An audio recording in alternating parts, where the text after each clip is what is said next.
가게 사는 증시 각도기. 안녕하세요. 전투자 증시 나침판 안지원입니다. 네, 안녕하십니까. 언더퍼폼 곽상준입니다. 네, 오늘은 또 언더퍼폼 어제와 했어요. 다르게 아이 짜증나. 생각보다 코스피가 너무 많이 올랐어요. 아니 예상대로 움직였는데 안 되더라. 어제 많이 올랐던 게 빠지면서 안 되더라고요. 네. 뭐 나스닥 오른 거 비해서는 좀 재미없었긴 하지만 놀라울 정도로 재미없지 않았습니다. 외국인들 매수도 들어왔는데. 네, 그러게요. 오늘은 참 네. 그래도 뭐 1% 이상 오르진 않았지만 긍정적인 거는 환율이 많이 안정화됐습니다. 네. 1296원까지 하락을 했고요. 시간이 갈수록 계속 떨어지더라고요, 환율이. 그러니까 환율이 떨어지면 외국인 들어온다라는 논리로 계속해서 말씀드리고 있는데 실제로 실전화 됐거든요. 현실화 됐는데 시장이 당연히 움직여야 된다. 움직여서 좀 신기해하고 있어요. 지금 사실. 이제 네. 시작이죠. 네. 네, 이제 1,300원 깨졌고 외국인이 좀 장방판에 좀 많이 산 것 같습니다. 코스피에서 4천억 정도 순매수가 들어왔고 뭐 선물에서도 원래 순매도가 굉장히 컸었는데 많이 줄였습니다. 네. 네, 오늘 코스피는 0.8% 상승했고요. 코스닥은 0.3% 정도 상승을 했습니다. 점잖아. 양반이야. 팔딱팔딱하거나 그렇지 않아요. 항상 자기 길만 가. 조금씩. 손톱 자라듯이. 하락할 때는 같이 우왕좌왕하고. 네. 참나. 네, 오늘 사실 아시아 증시가 다 재미가 없었어요. 일본이 0.4% 정도 올랐고요. 항생은 0.4% 하락했고 상해는 0.2% 정도 지금 오르고 있습니다. 네. 네, 그래서 뭐 아시아 증시 대비해서는 뭐 나쁘지 않았기 때문에 괜찮았던 것 같은데 다만 이제 코스피가 0.8%면 체감상 오늘 많이 올랐거든요. 일부 대형주들이 좀 지수 상승에 영향을 좀 많이 끼쳤습니다. 뭐 LG 에너지 솔루션, LG 화학, 삼성 SDI, 포스코 케미칼, 하나솔루션 이런 일부 종목들이 막 어떤 거는 막 10%가 넘게 네. 20%씩 오르면서 많은 기여를 했습니다. 그래서 네. 뭐 삼성전자, 하이닉스 뭐 이런 건 별로 안 올랐는데 다른 것들이 좀 많이 올라서 기여를 했고요. 섹터별로는 비금속 광물 섹터가 압도적으로 8%나 상승하면서 업종 상승률 1위를 기록을 했는데요. 포스코 케미칼이 17% 이 큰 대형주가 이렇게 많이 오르면서 네. 업종을 다 끌어올렸습니다. 네. 굉장히 높은 실적을 발표했죠. 예, 포스코 케미칼은 오늘 그 GM과의 양극재 공급 계약 공시를 했거든요.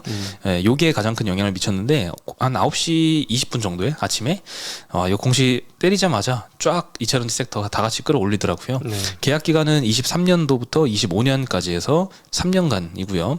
올해 예상 매출 3조 원하고 비교를 했을 때 이 공급 계약이 13조 7,700억이기 때문에 엄청나게 큰 규모를 발표를 했습니다. 네. 네, 공시 이후에 포스코 케미칼 뭐 관련 밴더들 그다음 2차전지 전반적으로 주가가 많이 올랐는데요.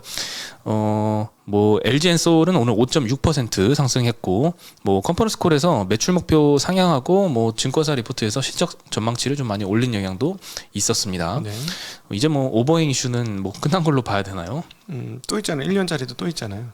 그게 진짜 크지 않습니까? 1년짜리가. 그거는 많이 멀었잖아요. 6개월 나중에 얘기니까 일단은 잠시 넣어두고 LG 화학도 오늘 5.8%나 상승했습니다. 실적이 굉장히 잘 나왔는데 특히나 이 첨단 소재 쪽 요 양극재에 속해 있는 부분 그쪽에서 실적이 잘 나오면서 오늘 좀 같이 반등을 좀 했고요. 삼성 SDI도 오늘 4% 상승했고요.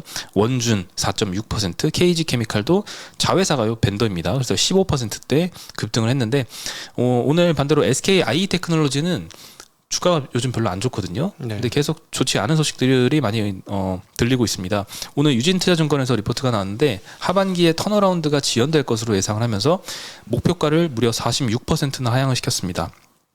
18만 4천 원 목표가에서 10만 원으로 확 줄여버렸고요. 투자 의견도 매수해서 중립으로 하향을 시켰습니다.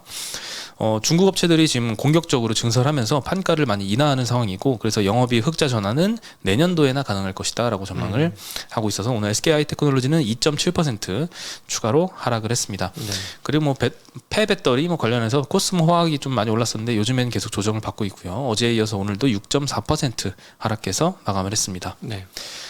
네, 그리고 업종 상승률 1위만 말씀을 드렸는데 2위는 화학입니다. 1위가 8% 오른 거에 비해서 2위 업종은 1.8% 정도 올라서 굉장히 갭이 컸는데요. 하나솔루션이 20%나 상승을 했고 우선주는 상한가를 갔습니다. 예.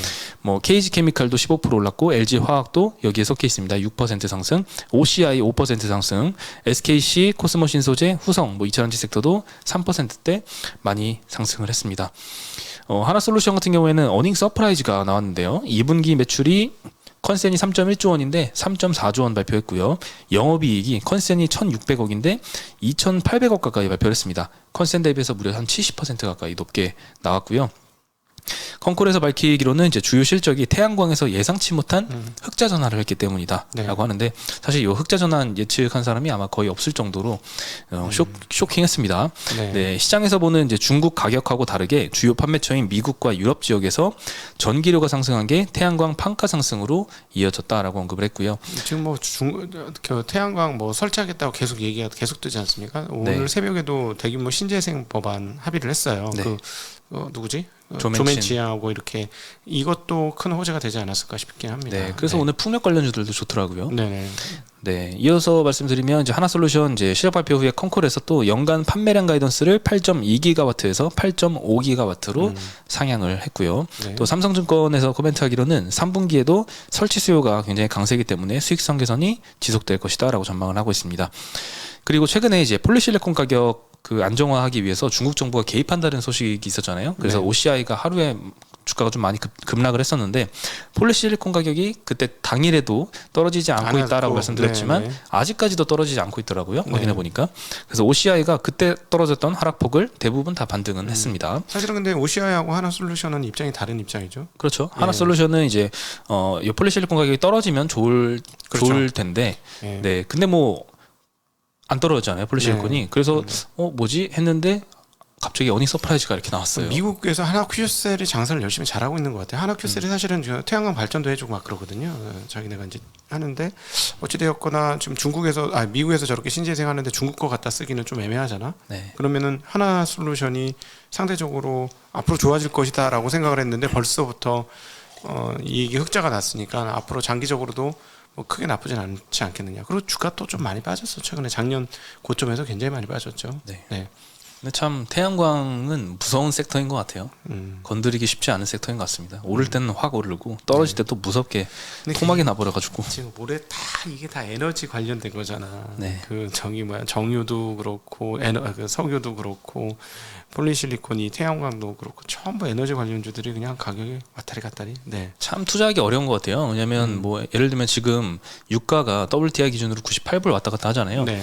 위에서 제대로 안정화가 잘 안 되고 있는데 S-오일 주가는 이미 다 무슨 유가가 이미 60불대까지 떨어진 것처럼 S-오일 주가 다 떨어졌거든요. 실적은 좋은데 아마 S-오일도 거의 실적 어마무시할 텐데 이번 2분기 실적. 네. 뭐 떨어질 거 피크아웃일 것 같긴 하지만 네. 그거를 좀 어느 정도 빠르게 반영을 할지는 전혀 뭐 감이 안 와서 참 아마 2분기, 어려운 것 같습니다. 2분기 실적 대비 주가 보면 어처구니가 없는 상황이 나올 것 같아요. S-오일 같은 경우는. 네. 네. 그리고 업종 상승률 3위는 기계 섹터. 여기엔 CS 윈드가 오늘 10%, 아까 말씀드린 조벤치 상원의원이 바이든의 기후 변화 예산안을 찬성했다라고 소식이 나왔고요. 그리고 철강 금속도 오늘은 올랐는데요. 알루미늄주들이 오늘은 좀 많이 올랐습니다. 네. 뭐 조일 알루미늄은 상한가, 삼화 알루미늄 14%, 남선 알루미늄 6% 가까이 상승을 했고요.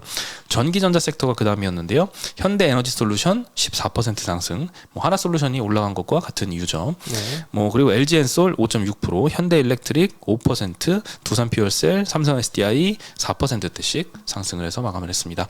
제일 많이 하락했던 건 의료정밀 섹터였는데요. SD 바이오 센서가 2.5% 추가 하락했습니다.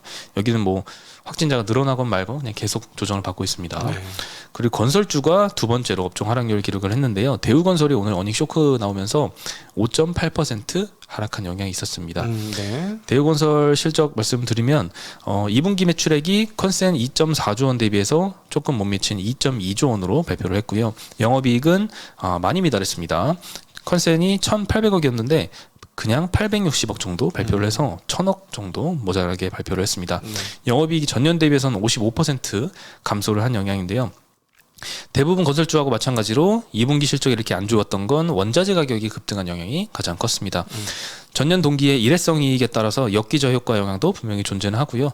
다만 이제 긍정적인 점은 수주 잔고가 좀 꽤 많습니다. 45조 원 정도 쌓여 있는데요. 5년치 일감에 해당되고 그리고 부채 비율이 개선이 되면서 상반기에 이 기업 신용 등급도 상향이 됐었습니다. 그래서 이제 하반기 그리고 또 혹은 내년에 이제 원자재 가격만 조금 안정화가 되면 그럼 좀 이익 개선이 있지 않을까 생각이 들고요. 요즘 다른 건설주들도 2분기 실적은 굉장히 안 좋은 수치를 발표를 하고 있습니다. 네. 대부분 다 원인은 동일하게 원자재 가격이 급등한 영향이고 최근에 원자재 가격 많이 떨어지고는 있는 것 같죠. 네, 지금 그래도 원자재 관련하는 뭐 최근에 주가 많이 빠진 거는 건설주도 많이 빠졌습니다만 뭐 콘크리트 파이프 만들고 이런 회사들 주가가 아주 완전히 작살났어요. 근데 지금 시가총액 건설업체들 다 마찬가지인데 시가총액이 지금 2조 1천억 좀 넘는 수준이거든요. 그러면 이 실적을 나쁘다고 봐야 됩니까? 이게 어닝 쇼크입니까? 주가 쇼크가 먼저 나왔는데 그런 생각이 저는 그렇죠. 드는데요. 네, 왜냐하면 4조 6,900억 매출을 상반기에 했고 연간 기준으로 거의 10조 가까운 매출을 하는 회사의 주가가 2조 1천억인데 지금 영업이익 3천억에 단기순이 2,200억이잖아. 그러면 2조인데 반 2,200억인데 연 반기에 좀 더 떨어진다고 해도 그러면 한 3, 4천억 사이 될 건데 순이익 영업이익 빼고 영업이익 아닙니다. 영업이익으로 따지면 뭐 5, 6천억 나온다는 얘긴데 그럼 이게 비싼 주가인가? 그런 생각이 드네요. 네, 뭐 이런 것들이 한두 개가 아니죠. 네. 그러니까 이미 다 빠졌어요 주가는. 제가 보기에 오늘은 이제 어닝 쇼크를 냈으니까 예상보다 떨어졌으니까 주가가 빠지긴 했는데 주가는 이미 뭐 다 충분히 빠진 거 아니냐. 악재랑 악재 지금 보시면 아시겠지만 얘기 설명 들어서 아시겠지만 그 수주 잔고량으로 따지면 미분양이 나든 말든 상관없는 거잖아. 저기 조금 깨진다고 해도 저 수장고가 깨진다고 해도 사실 상관없는 거잖아요. 그렇죠? 그렇죠. 네. 그러니까 지금 좀 건설업체 전반에 대한 건세는 좀 과한 거 아닌가 하는 생각이 듭니다. 네.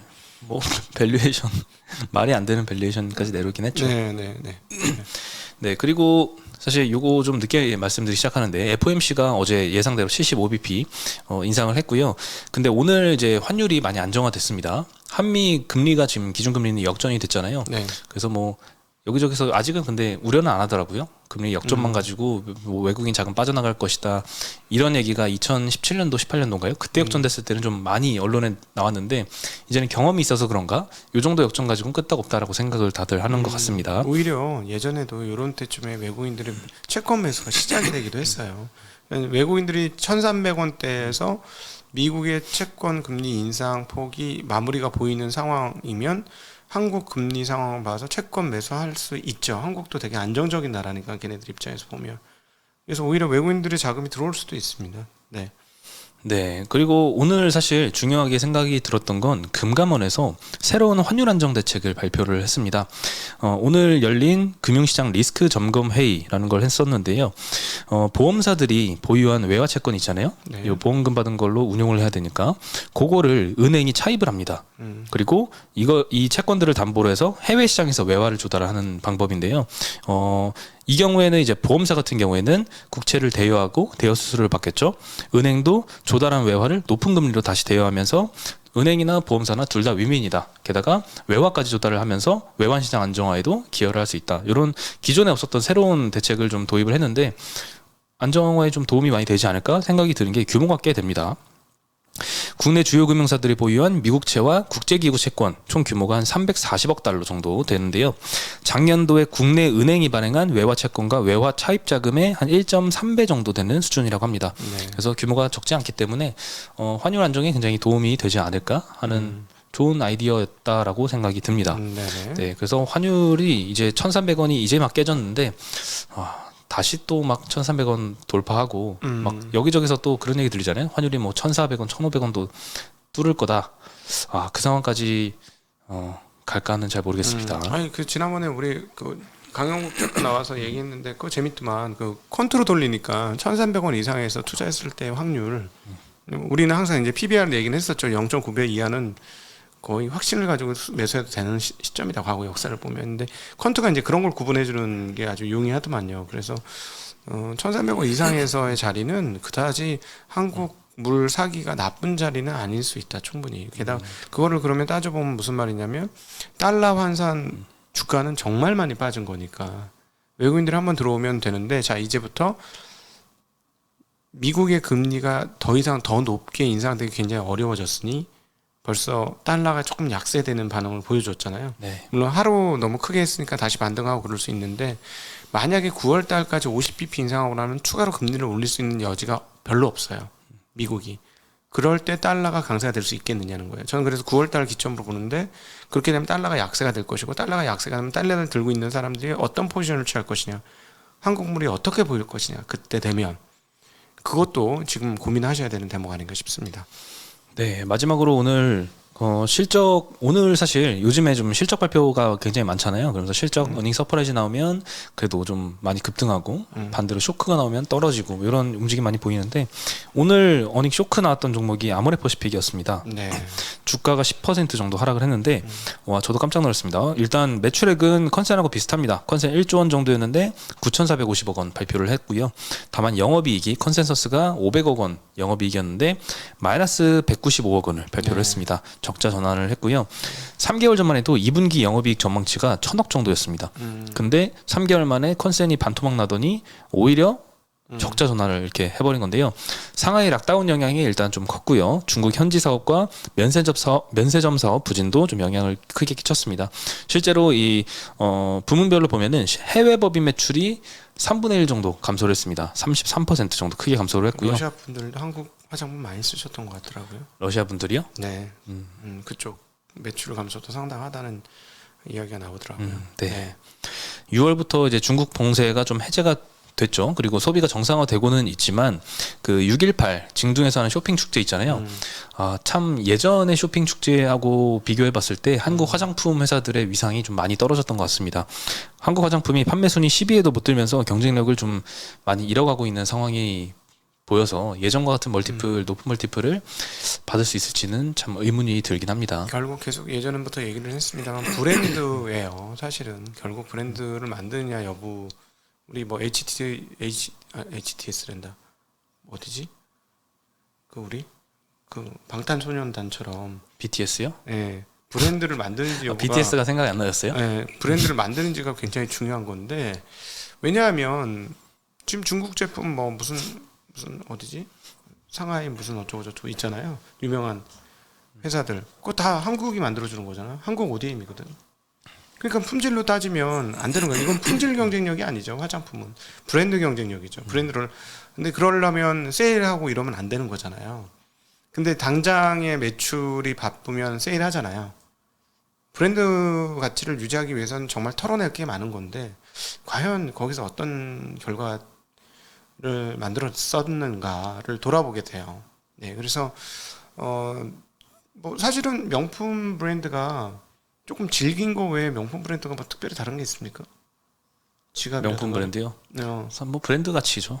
그러니까 뭐 디자인도 비슷하고 약간 튼튼하긴 해. 마크만 떼면 사실 아무도 안 가지려고 하는 상품들이 딱 그 마크 하나 붙이면은 가격이 막 100배가 뛰고 막 이러죠. 네, 그렇잖아요. 그러니까 결국 브랜드거든. 근데 화장품 같은 경우는 뭐라 그럴까? 화장품은 욕망이잖아. 이쁘지고 싶은, 잘생기고 싶은 욕망이니까 욕망을 충족시키기 위해서는 브랜드 가치가 있어야 되는 거죠. 제가 보기엔 그렇거든요. 근데 왜 그런 철학적 어프로치가 당연한 거를 왜 잘못했을까 하는 아쉬움과 안타까움 좀 있습니다. 네. 품질로 가는 문제가 아니잖아요. 그렇죠. 네. 네. 네, 오늘 소식은 여기까지고요. 다만 이제 아모레퍼시픽이 오늘 10% 하락했는데 다른 화장품들로 같이 끌어내리더라고요. 뭐 한국콜마, 코스맥스 다 2, 3% 하락했고 LG생활건강도 플러스 유지하다가 마이너스 1.2%로 끝났는데 오늘 실적 발표할 줄 알았는데 아직 장 끝나는 시점까지는 아직 발표를 안 했더라고요. 네, 좋게 나오길 바라겠습니다. 네, 오늘 소식은 여기까지고요. 내일 마지막 금요일이네요. 네. 내일은 내일은 저가 아마 빠지게 될 것 같습니다. 제가 회의에 나가야 돼가지고. 네. 알겠습니다. 그럼 내일 저와 쪽집게 조합으로 찾아뵙겠습니다. 네. 안녕.